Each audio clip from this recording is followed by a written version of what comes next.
आदमी आप देख रहे हैं फेसबुक और यूट्यूब। मेरे साथ शुएब शाहीन साहब मौजूद हैं। कुछ मुश्किल सवालात उनके सामने रखे, लेकिन पहले जल्दी से मैं आपको कुछ अपडेट्स दे दूं। जो अभी सोमवार से साइफर केस पाकिस्तान में शुरू हो रहा है, लेकिन अमेरिका में जो फॉरेन अफेयर्स की कमेटी है, उसने पहला बड़ा ब्रेक थ्रू अमेरिका में जो डोनाल्ड लू, आपको पता है रजीम चेंज ऑपरेशन, पाकिस्तान में डेमोक्रेसी जो डिसमेंटल हुई, उस पे पहला बड़ा ब्रेक थ्रू 20 तारीख को हियरिंग स्टार्ट हो रही है। डोनाल्ड लू को विटनेस के तौर पर बुलाया गया और ये केस वहां उठाया जा रहा है और लगता है कि अब मामलात वहां पर बदलने जा रहे हैं। रजीम चेंज ऑपरेशन की इन्वेस्टिगेशन शुरू होने जा रही है। दूसरा, आज अली अमीन गंडापुर साहब की जो शहबाज शरीफ से मुलाकात हुई, बिलाशुबा अपने सूबे का हक लेने वो पहुंचे हैं, लेकिन शहबाज शरीफ साहब को इन्होंने वज़ीर आज़म के हलफबरदारी में तकरीब में शिरकत नहीं की, उसे वज़ीर आज़म ने तस्लीम किया। लेकिन आज मुलाकात हुई और उनके दाएं बाएं बाद में प्रेस कॉन्फ्रेंस में अमीर मुकाम और एहसन इकबाल, जिन पर आपको पता है नाजायज़ हुकूमत मैंडेट चोरी का इल्ज़ाम है, उनके साथ भी वो खड़े थे। अब खान साहब की इस पे क्या हदायत है, वो मामलात आप सब जानते हैं, लेकिन ये पूछेंगे अभी शुएब साहब से इस मामले में।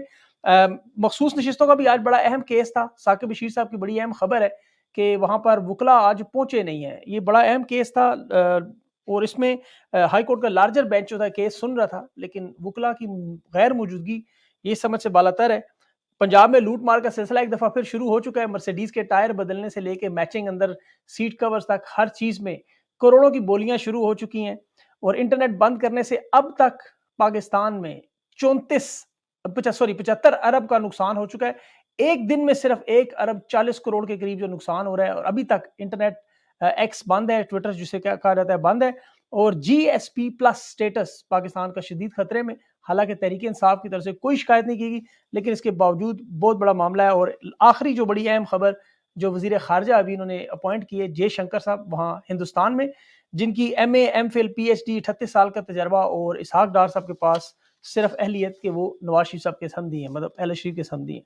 शुएब साहब बहुत बहुत शुक्रिया आपने ज्वाइन किया सर। पहले तो सबसे पहले सर आपसे एहतजाज से शुरू करूंगा। अफ्तार में आपकी वहाँ पे मीटिंग्स भी हुई, असद उमर साहब थे, बैरिस्टर गौहर थे, आपकी सारी जो हायर लीडरशिप मौजूदा है वो मौजूद थे। लेकिन एहतजाज का वो जो सिलसिला आपने शुरू तो किया, लेकिन उसमें वो शिद्दत नजर नहीं आई जो अवाम एक्सपेक्ट कर रही है। इसकी क्या वजह है? देखें, ये एहतजाज कोई ख़त्म होने वाला तो है नहीं। मैंने पिछले इस्लामाबाद में 3 दफ़ा बड़े एहतजाज कराए हैं और 2 FIR भी कट चुकी हैं मेरे ख़िलाफ़, मगर इस सब जी कुछ जी के बावजूद हमको पीछे हटने वाले तो है नहीं। हमने हक सच का नारा बुलंद किया है, हम हुसैनियत के अलमबरदार हैं, हम इमरान खान के फॉलोअर हैं। हम समझते हैं कि मुर्दा यजीद को तो हर कोई बुरा भला कहता है, जिंदा यजीदों के सामने कलमा हक बुलंद करना असल जिहाद है और यही हुसैनियत है। बिल्कुल सही बात। यजीदियत ने बिलाखिर ख़त्म हो जाना होता है और हुसैनियत ने ताहयात ता क़यामत ज़िंदा रहना होता है। अल्लाह ने हमें एक हिम्मत भी दी, इस्तात भी दी और इस्तकामत भी दी और समझ बूझ भी दी कि हम हक सच के साथी बने और अल्हम्दुलिल्लाह हम हक सच के साथ खड़े हैं और हमें उस पर फ़ख्र है। हाँ, उसके लिए कोई भी मुश्किलात हमें आई हैं माजी में या आइंदा आएंगी। जहाँ तक देखें, जब आप डाकुओं से, माफिया से, इंटरनेशनल इस्टेब्लिशमेंट से, लोकल इस्टेब्लिशमेंट से बैक वक्त मुकाबला हो तो आपको फासले भी लंबे करने पड़ते हैं और आपको वक्त भी देना पड़ता है और कोई ये नहीं होता कि आज आपने एहतजाज किया और कल आपको उसका रिजल्ट मिल जाए। ये ऐसा नहीं हुआ करता। एहतजाज भी रहेंगे, एहतजाज पार्लिमान के अंदर भी होगा, एहतजाज पार्लिमान के बाहर भी होगा, मीडिया पे भी होगा, सोशल मीडिया के ज़रिए भी होगा, आवाज़ के ज़रिए भी होगा, फिज़िकल भी होगा। उसके लिए हर मौका जो हमें आइन और क़ानून अख्तियार देता है, हम उसके मुताबिक कर रहे हैं और आइंदा भी करेंगे। बिल्कुल सर, ये एहतजाज अडयाला जेल के बाहर भी होगा, क्योंकि सबसे ज्यादा एहतजाज की जरूरत तो वहां पे है जहां इमरान खान की मुलाकातें नहीं होने दी जा रही थी। 2 हफ्ते का आपको पता है बैन जो गैर कानूनी आर्टिकल 10 है, शायद आप करेक्ट कर दें अगर मैं गलत कह रहा हूँ, और वो भी उनकी पाबंदियां, और फिर जिस तरह आपको पता है ये फस्तायत के दौर में जुल्म है। यहाँ पर तो एहतजाज MNAs MPs को लेकर अडयाला जेल के बाहर नहीं होना चाहिए था। कल तो अलीमा खान साहब ने ये बात भी की कि उनकी जान खतरे में। देखें, फैसला जो है या इमरान खान साहब करते हैं या कोर कमेटी फैसला किया करती है। हमारी जो तंजीमी मामलात हैं, इमरान खान साहब अगर जिस वक्त जहाँ कोई हुक्म देंगे उसके मुताबिक भी एहतजाज होगा या कोर कमेटी हमारी जो है वो डिस्कशन करने के बाद जिस नतीजे पे पहुंची या जो लाए अमल देगी उसके मुताबिक हम एहतजाज करेंगे। और ये कल हमारा एहतजाज प्लान हुआ था कि ये पार्लियामेंट हाउस के सामने होगा और वो आज हमने किया है वो पार्लियामेंटेरियन से। तो सिमिलरली हम आइंदा भी ये पॉलिसी अंडर डिस्कशन ज़रूर है कि हम क्यों ना अडयाला जेल के बाहर हमें धरना दिया जाए, बहरहाल उसके लिए भी हमारा एक one of the option open है, और अगर ये इस नतीजे पे हम पहुंच गए या खान साहब ने हमें कहा या कोर कमेटी ने डिसाइड किया, तो ज़रूर हम उस पर अमल दरामद करेंगे। मगर ये सारी बातें हमारे यहाँ अंडर डिस्कशन है और हम अदालतों में भी चले गए हैं, और अदालतों में भी हमने कंटेम्प्ट पिटिशन फाइल कर रखी है, और हम समझते हैं कि इंशाल्लाह हमारी मुलाकातें होंगी। और वो जो डाकू रानी ने एक आर्डर जारी किया है, क्योंकि डाकुओं और चोरों का और भिखारियों का एक ही काम है, वो डरपोक हैं। एक शख्स से थर थर काँप रहे हैं, हमारे मुल्क की इस्टेब्लिशमेंट हो या मुख्तदर इदारे हों या मुख्तदर तबके हों या इलेक्शन कमीशन हो या वो कंप्रोमाइज जजेस हों या ये जो सियासी जिसको आप अदाकार तो कह सकते हैं मगर आप उनको सियासतदान नहीं कह सकते, जिस तरह PMLN हो या पीपल्स पार्टी हो, वो एक ही शख्स से डरते हैं और उसकी दुश्मनी में सब इकट्ठे हो गए हैं, सब इकट्ठे हो गए हैं, मगर अवाम आज भी इमरान खान के साथ खड़ी है। बट बिल्कुल। इर्रेस्पेक्टिव ऑफ एवरीथिंग हम ये समझते हैं कि इमरान खान के साथ किसी भी वक्त कोई ज़्यादती ये कर सकते हैं, क्योंकि उसके वजूद से ये खाइफ हैं, उसके होने से इनकी वो जो विरासती सियासत थी वो ख़तरे में क्या पड़ गई है, वो ज़मीन बोस हो चुकी है। लोगों ने इनकी सियासत को दफना दिया है, वो इनका बिल्कुल। नामो निशान नहीं देखना चाहते, इनकी शक्लें नहीं देखना चाहते, इनको रिजेक्ट कर चुके हैं, और बदकिस्मती से रिजेक्टेड लोगों को हमारे ऊपर, कौम के ऊपर मुसल्लत कर दिया गया है। बिल्कुल। मगर इंशाअल्लाह ताला हमारे पास जो कानूनी ऑप्शन है हम उसके मुताबिक करेंगे। अच्छा शुएब साहब, हुकूमत तो इनकी नाजायज़ हुकूमत है, गैर कानूनी है, मैंडेट चोरी है, कब्ज़ा ग्रुप है, बहुत सारी चीज़ें आप अवाम की और आपके सामने आप लोग रख चुके हैं, जो अवाम तस्लीम भी करती है। लेकिन अब हम देख रहे हैं कि जिस तरह अली अमीन गंडापुर साहब जैसे वज़ीर आला हैं खैबर पख्तूनख्वा के, उनका केस अभी शुरू हुआ, उनकी मतलब 720 एकड़ ज़मीन उन्होंने निकाल ली और उनकी सीएमशिप जो है खतरे में है। अब उनकी अगले दिन ही मुलाकात फ़ौरन शहबाज शरीफ से होती है, हालाँकि उसे मिलने से वो इनकार कर रहे हैं। फिर साथ उनके दाएँ-बाएँ अमीर मकाम और एहसन इकबाल खड़े हैं जिन्हें वो तस्लीम नहीं करते, शांगला में जिस तरह वो जीते। फिर उसके अलावा अगर आप इनकी हुकूमत के नाजायज़ मसाइल देखें, जो लोग देखें, तो उनके साथ मुलाकातें भी हो रही हैं, उनके साथ काम भी हो रहा है। तो इमरान खान साहब ने 2 हुकूमतें गिराईं और इनको मानने से इनकार किया, वो तो इनसे हाथ मिलाने को तैयार नहीं। तो ये फिर मामलात किधर हैं? पार्टी कहाँ खड़ी है? समझ से बाहर है ये। देखिए, मेरा ख़्याल है कि मैं समझता हूँ कि एक तो बतौर वज़ीर आला एक प्राइम मिनिस्टर से मिला है। वो एक वर्किंग रिलेशनशिप डेवलप करने के लिए और अपने लोगों के हुकूक हासिल करने और फंड्स रिलीज़ कराने के लिए अगर उन्होंने मुलाकात की है, तो एक वज़ीर आला की, एक वज़ीर आज़म से मुलाकात थी, ना कि एक PTI के एक प्रेसिडेंट, सूबाई प्रेसिडेंट की एक मुस्लिम लीग नून के प्रेसिडेंट से मुलाकात थी। लिहाज़ा इस फ़र्क को समझा जाए। ठीक। दूसरी बात ये है कि हम आज भी उनको नाजायज़ हुकूमत समझते हैं। ये नाजायज़ औलाद पैदाशुदा जो मुसल्लत हो गई है हमारे ऊपर, ये पक्के के डाकू हैं, इनको शर्म व हया और गैरत ख़त्म हो गई है। इन्होंने सबके सामने डाका डाला है और डाका डाल के उसके ऊपर शर्मिंदगी भी नहीं है इनके ऊपर। लेकिन इनका मतलब ये नहीं है कि हम इनको लेजिटिमाइज़ कर चुके हैं या इनको हम ये कह चुके हैं कि हमारी मुलाकात या हमारे चीफ मिनिस्टर ने मुलाकात कर ली तो ये एक अब लेजिटिमेट हुकूमत बन गई है। बिल्कुल ये इलेजिटिमेट है, ये नाजायज़ है, इसकी कोई कानूनी हैसियत नहीं है, आइनी हैसियत नहीं है और सोशल हैसियत भी नहीं है, और अखलाकी बिल्कुल। तौर पर भी ये किसी जगह ये कहलाने के काबिल नहीं है, क्योंकि ये सारे जो इर्द गिर्द खड़े थे, या इवन शहबाज शरीफ हो, नवाज शरीफ हो, मरियम नवाज हो, ये इनकी विरासत ख़त्म हो चुकी है, इसलिए कि ये सारे के सारे लोग हमारे आम से आम वर्कर्स से हारे हैं, बिल्कुल। और हमारे पास उसका पूरा सबूत और फॉर्म 45 मौजूद है। जो इलेक्शन कमीशन ने जो फॉर्म 45 जारी किए हैं उसके ऊपर टेम्परिंग विजिबल है, जो नज़र आ रहा है। 3 को 8 बनाया गया, जिस जी, तरह जी, 2 बिल्कुल। को 9 बनाया गया, और जिस तरीके से ये टेम्परिंग की गई है, 70 अरब रुपए खर्च करके इलेक्शन कमीशन ने इलेक्शन का इनकाद किया, और उसको 10 रुपए या 20 रुपए के एक बॉल पॉइंट से उठा करके उसको सारा कुछ चेंज कर दिया गया। और इसी तरह ठीक। आपने देखा 36 करोड़ रुपए से EMS सिस्टम इन्होंने बनाया था कि जो ही आप प्रिजाइडिंग ऑफिसर फॉर्म बनाएगा 45 साथ ही वो EMS सिस्टम में डाल देगा, वो एक सबूत हो जाएगा, और ये कानून भी यही कहता है। तो मगर इन्होंने क्या किया, एक दिन पहले इलेक्शन से कई 36 शहादतें करा दी, पेशीन में खुद को धमाका हो गया, पता चला कि जनाब उसकी वजह से खबर मोबाइल बंद बंद कर कर दिया दिए। उन्होंने। जी। और मोबाइल जब आज तक पाकिस्तान की तारीख में किसी एक जगह धमाका हो तो कभी मोबाइल पूरे पाकिस्तान में बंद नहीं होते, स्पेशली जबकि इलेक्शंस भी हो रहे हों।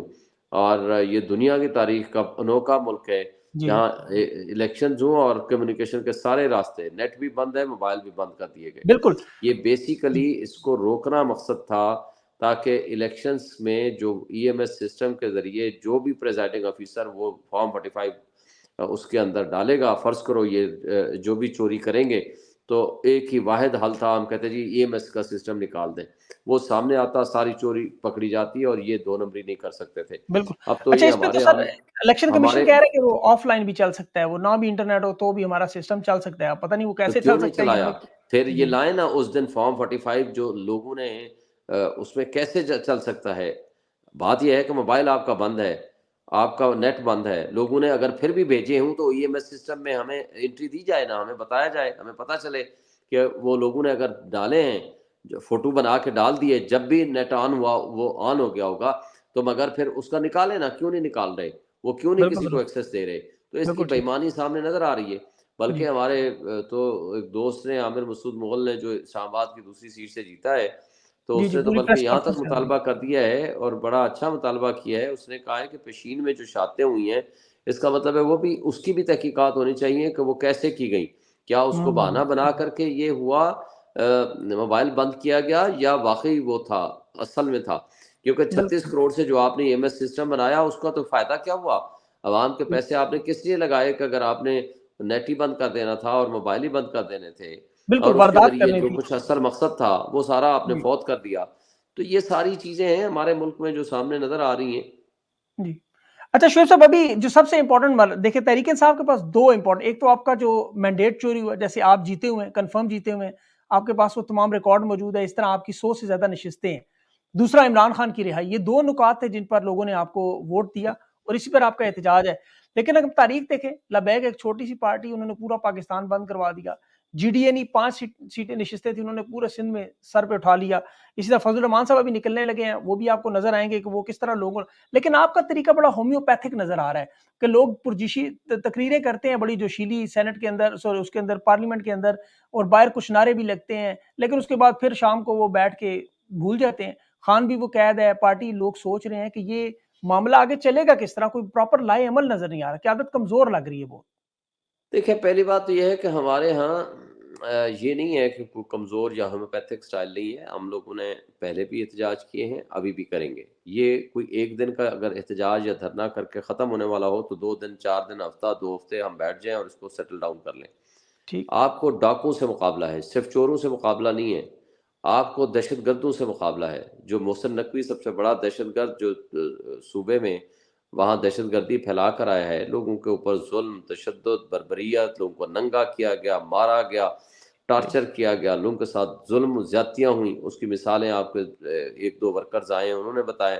जिस तरह थर्ड डिग्री टॉर्चर हुआ, वो बिल्कुल सही बात। सबके पास उसके प्रूफ हैं। मगर इस सब कुछ और उसको इस कंपनसेशन करते हुए उसको वज़ीर दाखिला बना दिया गया और साथ पीसीबी का चेयरमैन भी साथ बना दिया गया। ये उनकी खिदमात के सिले हैं बिल्कुल और ये हसन। कैसे इम्पार्शल थे।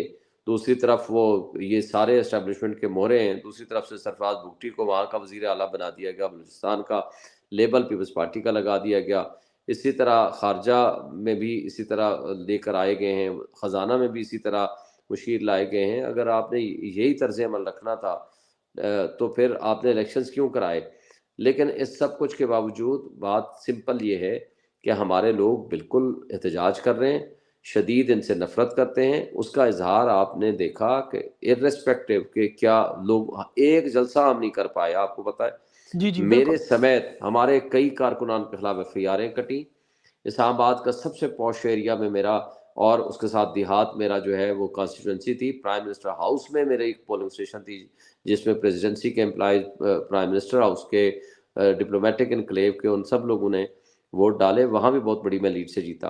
बिल्कुल। मगर हमारे पोलिंग जी, एजेंट गिरफ्तार हुए, हमारे सपोर्टर्स गिरफ्तार हुए, उनके खिलाफ एफआईआरें काटी गई। ये सब कुछ के बावजूद भी कोई एक हम बड़ा जलसा नहीं कर पाए, कोई एक जलसा करने नहीं दे गया। कोई कॉर्नर मीटिंग होती थी तो वहाँ पुलिस पहले से मौजूद होती थी अच्छा और शुभ हमारे साहब, लोगों के ये लोगों सब को कुछ हम, चारदीवारी जी, पामाल की। जी, जी, मगर मैं एक बात कहना चाहता हूँ, जी, जी, मगर उसके बावजूद आप रिजल्ट देखें, अल्हम्दुलिल्लाह हमने बेस्ट रिजल्ट दिया, पूरे पाकिस्तान से हम जीते हैं।